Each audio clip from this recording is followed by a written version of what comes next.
I'm a 17-year-old female, and I want to start off with saying that this started and ended within a few months. Now that I'm graduated from high school, I feel like it's better to talk about it. The situations couldn't be dealt with properly due to my family not caring, and essentially thinking that I was joking because apparently the ugly child can't ever be in a situation like this. The events were downplayed by my own family. It started a month or two into my senior year. I had been camping out in my math class for lunch because the lunchroom was too loud. I honestly didn't even notice that he had started doing it until he had started up a conversation with me. I played into the conversation and we both talked about our parents and such. We also talked about the definition of the inner city for some reason. We stopped the conversation once the bell rang for lunch to end, and everybody came filing in for the rest of class. After that, we would talk from time to time, but that was all. From my side of things, I can't tell for the life of me when somebody's flirting, so I couldn't tell that he had been flirting with me the entire time that we talked. One day in particular, he went down to get his lunch and I stayed in the classroom playing games on my phone. After he came back, he sat down at his seat and then got back up, walked over to me and put a popsicle on the table. He said that he didn't see me much ever, so he got me a popsicle. I thanked him, not thinking anything of it. I opened the popsicle, ate it, and then threw the wrapper away. Later that day, I was in my last class and I heard people talking about how the guy I had been talking to had been caught playing with himself while watching a video that he recorded of a girl from our school. It went over my head because all I could think about was how hungry I was. Anyway, he didn't get into trouble for that incident. After that, he stopped talking to me.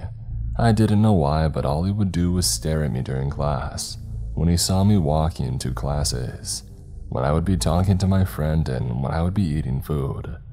Whenever I would be with my friend and he was around, she would get protective and glare at him and make gestures at him. He, meanwhile, would be staring at us with anger and jealousy. He would do this even when me and her got food as well. No matter who I was around, he would have that look, and it continued to go over my head. He started talking to me again when he eventually started to say small comments about my friend and how she was overprotective. He even asked me why she was overprotective. I simply said that I didn't know. After a while, from all his comments and us just talking, it came to a boiling point. I was in class during lunch and he was in there too. He then started looking through people's bags and me being non-confrontational did absolutely nothing. But I did take notes of which tables he went to for the bags. Once he was done and noticed me looking, he came up with something along the lines of, "Oh, my friend borrowed my headphones, I'm just grabbing them." I just said okay. He then grabbed his bags and got up and threw away his food and walked out the foot of the door before turning around and walking up to me. I looked up at him confused and then he asked me for a hug. I said sure, and he wrapped his arms around me and put his face in my hair. I just lightly patted his arm, not really knowing what to do. Then after the hug, he simply left. The day after, I was called out of class and interrogated by the principal about what happened in my class the day before, and I told him what happened and I went on my way. Turns out the guy had stolen $200 from someone, and now he had to repay all the stolen money plus another $50. That day was the final day that he had talked to me. And then my friend joined the class for his second semester and basically made sure that he didn't try anything. The rest of the year was him basically gathering info on me through old friends and toxic ex-friends. He even became friends with people that I was friends with. And he managed to find this stuff out. The car that I went to and from school in, my favorite fast food, my favorite drink, my phone number, where I like to hang out, what card games I like to play, what video games I played, so on. Yeah, there's probably more, but I really don't want to know how much he knows about me. This type of stuff continued until I graduated. I finally feel good about him not being around, but there are a few times when my heart drops and I get anxiety because of him. Recently, my brother has been bringing home friends and said some went to my old high school, and I refused to leave my room until they left because I was afraid that he would be out there. So I learned recently that he had actually gone to middle school with me, but he was kicked out due to his weird behavior. And then he was kicked out of his high school and came back to my district. I hope I never see him again.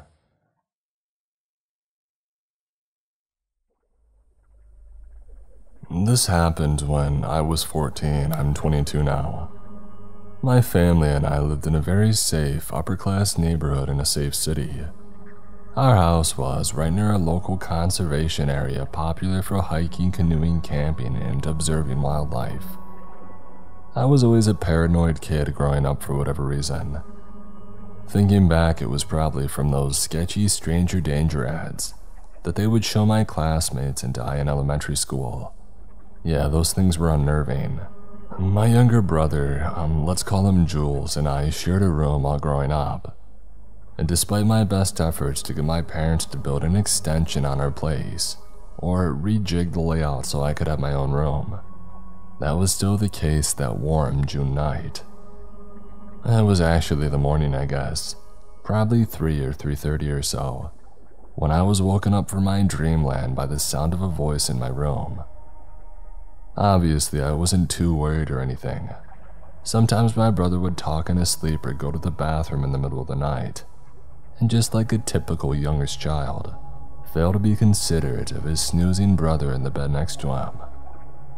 This time was different though. I woke up and in a groggy state could make out a terrified expression on Jay's face.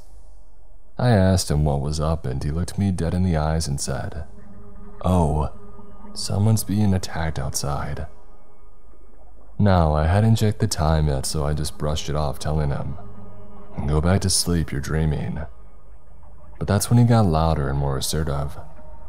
This snapped me into reality and I asked him, "What did you just say?" He got quiet and repeated what he said before. I didn't know what to do. I was just frozen, laying there, and that's when I heard it. "Help me! Somebody help me!" coming from directly in front of our house. Our bedroom faced the street, and because it was so warm that night, we had left the window cracked open a couple of inches, and so the cries for help traveled to my ears without difficulty. I suddenly sprang up from my bed and told him not to move, as I sprinted down the hall to my parents' room. I swung open their door and they both woke up asking what the heck I was doing waking them up in the middle of the night. I told them that somebody was asking for help outside. My dad didn't even waste a second or question me one bit, as he threw on some pajamas and rushed down the stairs. I'm not the kind of kid who would lie about something like this as some sort of twisted prank or anything. My mom starts crying and grabs the landline beside her bed to call 911, as she can now hear the faint cries for help, even from the other side of the house. My youngest sister woke up from her room too, crying, asking what was going on. We huddled in my room and for the first time peered out of the blinds to see what was transpiring on the street below. My mom looked first and seemed confused. Down on the end of our driveway was a man, maybe 25, in his boxers alone. When we see my dad flick all the house lights on and begin walking down the driveway towards him, shirtless with my Louisville Slugger baseball bat in his hands, the man stares at him, and at this point a bunch of our neighbors had woken up, and we could see them watching from their doorways. The man then points at the neighbor across the street and yells, "It was you! You attacked me!" To which my dad calmly responded, "What happened to you? Do you need help?" The man then springs up and hits the back windshield of our family van, and my dad says, "If you do that again, I'll break your legs." We could hear the police sirens coming down the street now, and 5 cop cars pull up, and after a few minutes my dad comes back inside. He tells us that everything is fine and that the guy was strung out on drugs and had wandered away from his campsite in that conservation area. My whole family was quite shook up, to put it lightly, and nothing like that has ever happened again in our neighborhood. That's one image that I'll never forget, though. My dad walking shirtless down our driveway to stop a potential attacker with a baseball bat.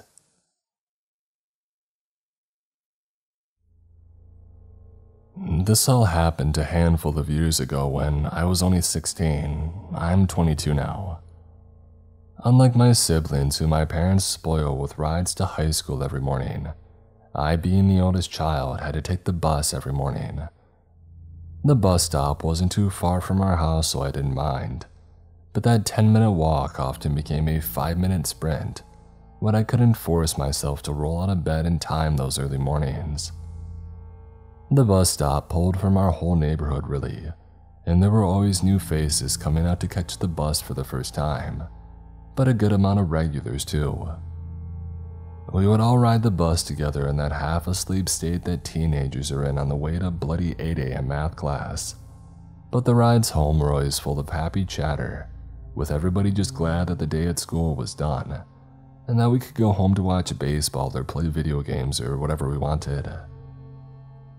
I had a close group of friends in high school, many of whom I'm still quite close with today, and we obviously had a group chat called The Boys, which we would use to talk about anything from basketball to school drama. It was Christmas break 2017 when it happened. On Christmas Day, I'm at my grandparents' place, opening presents and eating a feast with the whole fam, when my buddy R texts the group, "Did you guys hear?" Talk about something that I didn't want to do on Christmas. That day's for fam, not for talking about some school drama with the lads. But then he sends an article from our local newspaper. Teen suspected of murder. Police commencing manhunt. It sprawled across the top of the page. I'm thinking, who the heck could this be? And why is R sending this on Christmas Day? But that's when I see his face. I almost don't recognize the kid because the look that he's giving in the photo is him without glasses, which I was used to seeing him with. But then it hit me. I ride the bus with this kid nearly every day. He sat next to me before. He's in my English class and we're currently learning Shakespeare together. The police found him hiding in a Walmart parking lot just outside of town. Apparently he had stabbed his own mother over 40 times in the back and let her body rot upstairs for a week before he told a friend, who immediately called the cops. The whole school was pretty shook up by the whole thing, and I remember the teachers all having nervous looks for the first few weeks back from the break.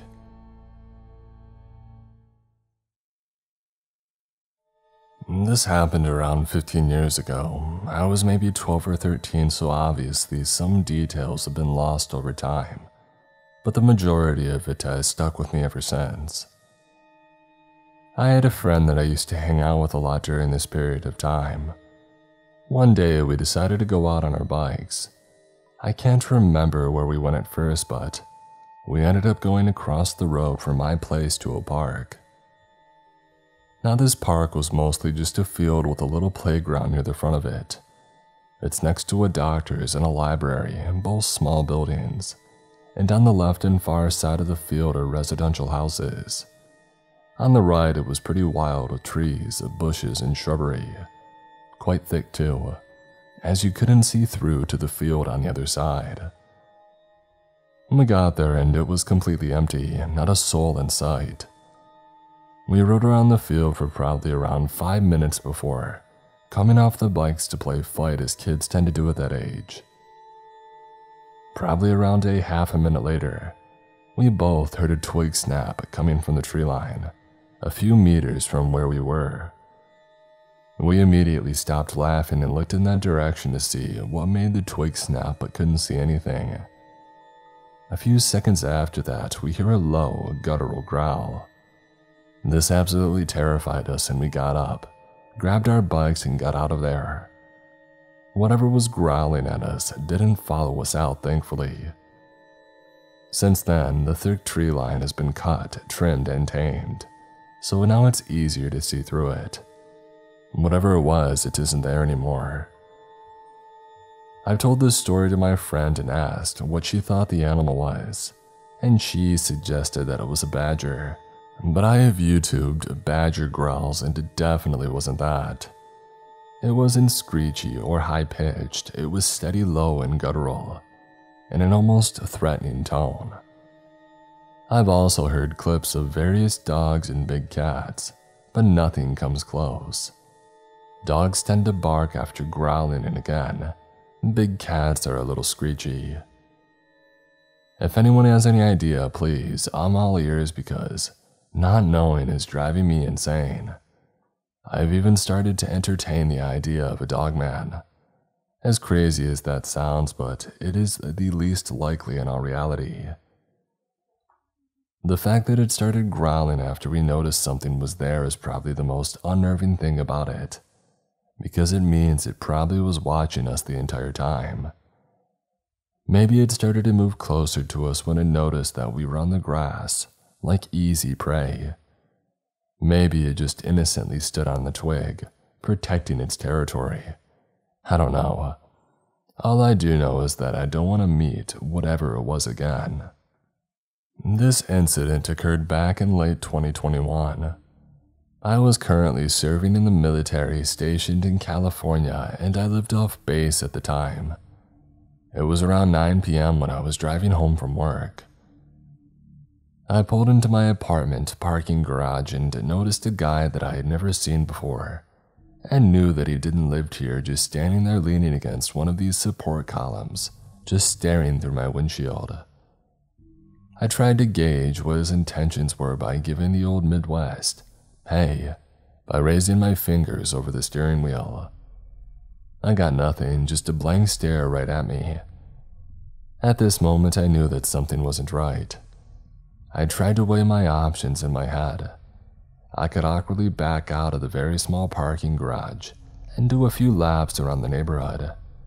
I could call my roommate and tell him to come down, strength in numbers, you know, or I can be a tough and brave military man.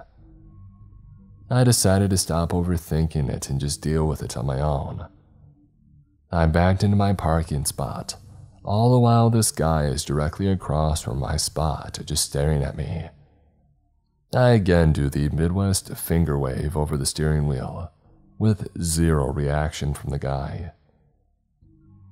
I grit my teeth and I get out of my car, and start walking towards the only staircase up to my apartment, which he is standing directly in front of. So I obviously have to walk right past him. I start approaching and say, "Hey, how's it going?" just to gauge his friendliness one more time, and I got absolutely nothing. So at this point, I'm thinking that I'm gonna get either stabbed in the neck or shot in the back of the head when I pass by, but nothing happened. I realized that I was just overthinking it, and I began walking up the stairs to my apartment. I get about a quarter of the way up when I hear running from behind me. I started to run up the stairs, skipping a few steps at a time, and I completely eat it, cutting my hand and bleeding, but at this point I didn't even care at all. I got up and kept going up the stairs and got to my door.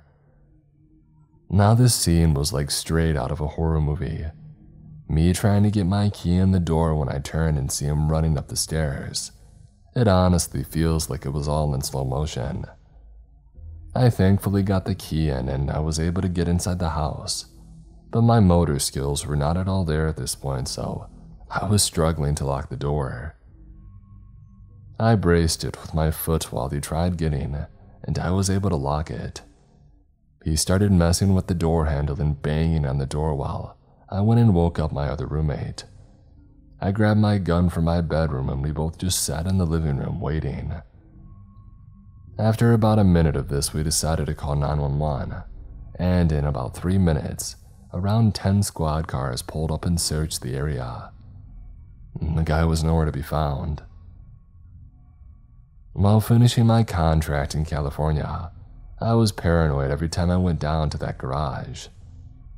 I still don't know what his intentions were to this day, and that's honestly the part that irks me the most.